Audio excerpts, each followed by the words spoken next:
This presentation is from the Glass of Learning, all the way from Kitchener-Waterloo in Ontario, Canada. And this morning, I'm very pleased to introduce you to Nancy Priest, the CEO, Chief Experience Officer of Glass of Learning, with the presentation of Bridging the Skills Gap, the virtual learning for manufacturing excellence. So, Nancy, looking forward to hearing more. Over to you. Thank you, Robert. Thank you. Oops. Good morning and welcome. Thank you for being here today. I appreciate that very much. I am the founder and CEO of Glass of Learning. We are a Canadian-based company, but we do business in multiple countries around the world.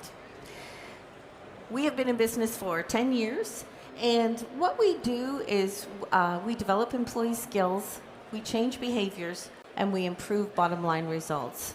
If you want to change results in the organization, we have to change behaviors, and we are behavior change specialists. In the manufacturing environment, we need skilled employees right now. When the gap continues to grow in the manufacturing environment, it impacts productivity and it impacts results. So what I'm here to talk about today is how do we close that gap? What are those skills that we need to focus on? And how do we do it in an innovative way to capture the attention of our employees? Global manufacturing executives rank skilled talent as their #1 competitive differentiator. So let's just think about that. The #1 thing that keeps separating them from the competition are the skills that their employees have. Yet 84% of companies are already experiencing a gap. So if your skills are what's going to separate you from the competition, yet 84% of those companies are already saying there's a gap, we have a challenge. Compounding this is the fact that Industry 5.0 involves bringing humans back into the process. Now, you might have thought humans were always part of the process, and they were, but what's happened with robotics and AI is sometimes we have moved that away from the people side of this skills. And this is now coming back with Industry 5.0. So we have to ask ourselves, will you be ready for this change? Bridging the skill gap addresses the skills that employers need on the job and the talents that employees have or bring to the job. And when you think about it, despite the expertise, the talents of the employees that we hire or we bring on board that don't necessarily know how we do things here, what the skills are required here, what the standards are, what the operating procedures are, and that is where there can be a larger gap that will continue to grow. So the 3 areas that I want to focus on today is I want to focus on the gaps, what they are and why there are gaps, what are some of the solutions to overcome those gaps, and how do we have virtual learning, which is a little more innovative way and an in-the-moment type of learning that we can do for the workforce. So what is the gap? 50%, World Economic Forum tell us that 50% of the global workforce will likely need reskilling in 2025. And oh my, 2025 is right now. So 50% of the skills will likely need to be retrained. So where's the gap? The gap is in the technical expertise, and that is the wonderful technology that we have been learning about here. Employees need to learn and understand what that new technology is to be able to implement it. Also the industry knowledge. How do you do things in your business, in your place of work? What are the trades? What are the roles and responsibilities? Those are all talents that need to be taught to the employees that come into our organization, as well as soft skills. And soft skills, particularly leadership, not only leadership, but also durable skills. Now, durable skills may be a term that you are familiar with. It may be a term that you have not heard yet. Interestingly enough, durable skills is a phrase that was coined by the U.S. Army to highlight the non-mechanical skills that soldiers need. This list was created 50 years ago. Let's just look at it. Confidence, collaboration, creativity, communication, critical thinking, a growth mindset, change, and leadership. Now, wouldn't it be nice if all of our leaders had mastered those skills? 50 years ago, we came up with that list. It's still relevant today and will likely still be relevant 50 years from now. And certainly the organizations that we go into, manufacturing and all types of organizations, are looking for these types of foundational skills for their leaders. To manage the future, leaders need these durable skills, or they will be left behind.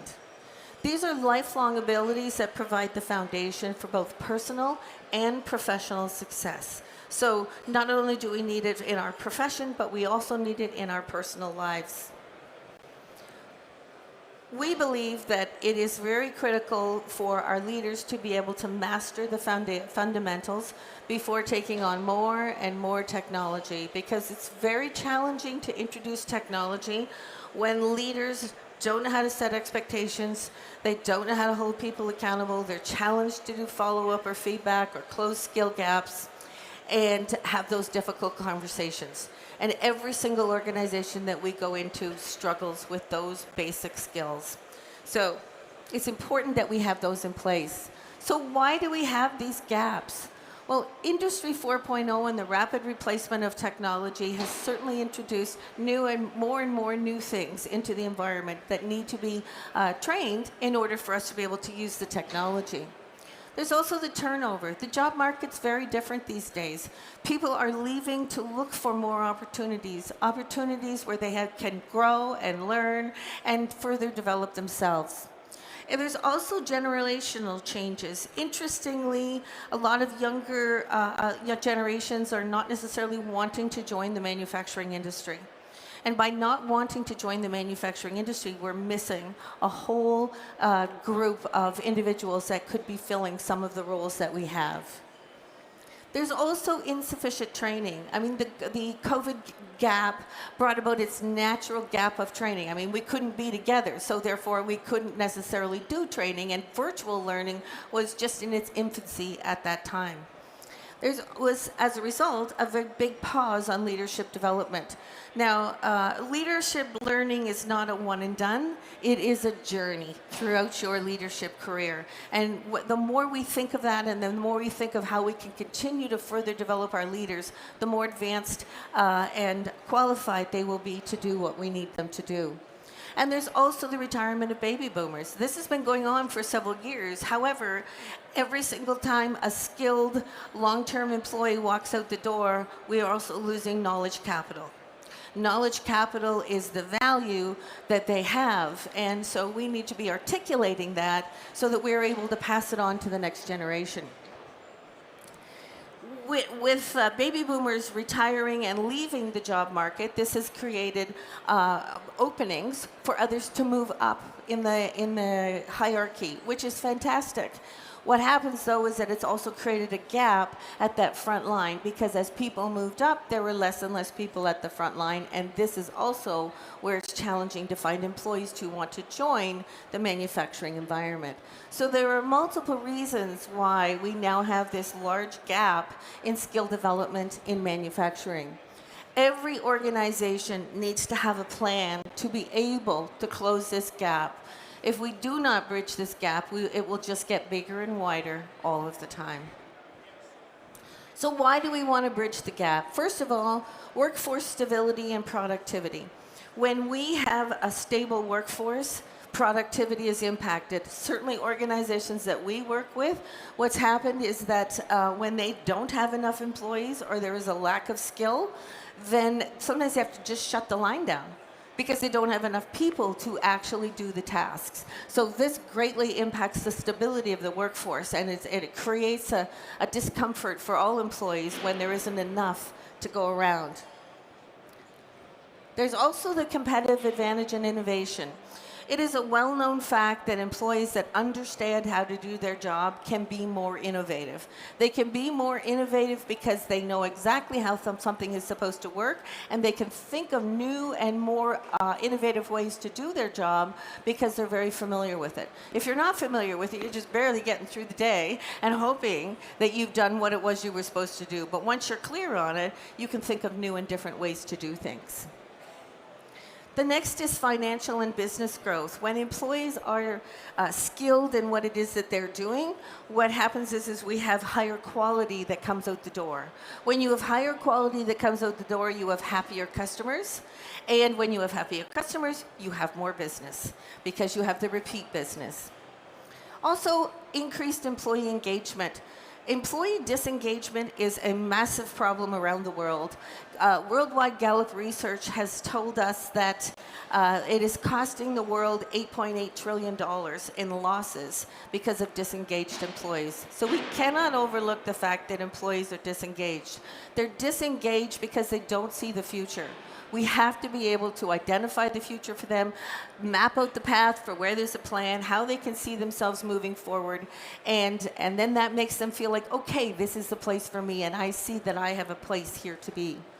And also knowledge retention. So as those skilled workers are leaving, how are we articulating the great skills that they have, the way that they do those tasks? Because if we can't pass that on to the next generation that's moving up, we have lost that information, which is a huge cost to the organization.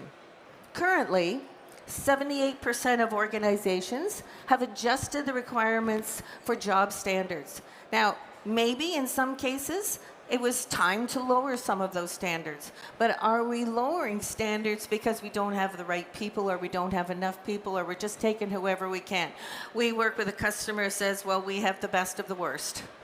So, you know, if that's the approach that we're starting with, then we have some challenges. Also, 97% of employees say that soft skills are as important or more important than hard skills. Hard skills are the technical side, soft skills are the leadership side, or those durable skills. So if 97% of your employees are saying soft skills are important, what effort are we putting into the development of soft skills for our employees and our leaders? Because this is how people respond. Because at the end of the day, we're humans, and we want to know that we're working and dealing with humans along the way. This can feel like an endless juggling game for particularly human resources or anyone in the plants that are trying to retain and hire and bring in people.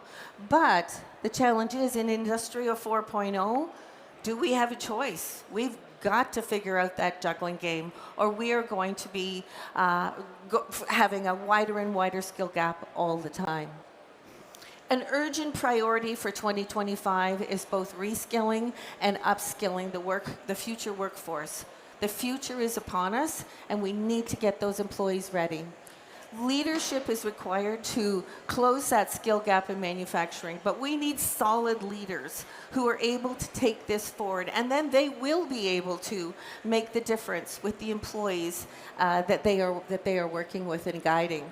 The bottom line impact, which is really quite interesting, is that companies investing in robust training actually see a 24% higher profit margin.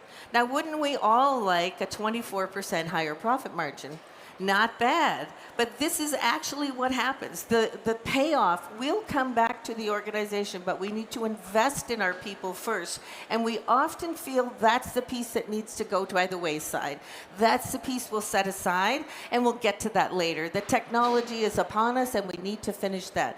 But if we do not have a steady path moving up for how we're developing our leaders, then we will end up with these challenges. But let's instead go for this profit margin. 93% of employees say that well-planned employee training positively affects their level of engagement.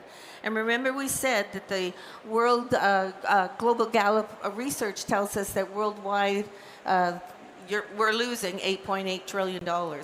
So if well-planned training increases employee engagement, that's one way right there that we can put into place to re-engage our employees in the work environment. The big question is, how do we close the gap? What are we going to do? We believe it begins with a very clear change management plan. And certainly a lot of organizations that we talk with have introduced the new technology and forgot about the people side, which is also why Industry 5.0 is bringing back the people side into industry. We have to ensure that the human impact of organizational change is managed effectively. Because if people don't understand how the change process is going to happen, then they will fill in the gaps with what they think it's going to be. And assumptions will be made. It's a natural thing that happens with individuals. We all do it. Any change that comes along, if we don't know, we start talking and we think, well, it could go this way, maybe it's going that way. Well, I heard he said this is what's going to happen. And the next thing you know, there's a whole different plan going on. So we really need to have a clear change management plan to help employees see you are not losing your job, we are not getting rid of people, we are building things up, and here's how we're doing it. We believe establishing a learning plan that is spread throughout the organization will also be a critical piece that will help people to understand what it is that's going to happen. The first is to identify the skilled talent. What does it mean to you? And too often when we work with leadership teams in plants, they haven't really thought about that. So let's sit down and think about what are the skilled talent that you actually need to drive this business forward. And it does change.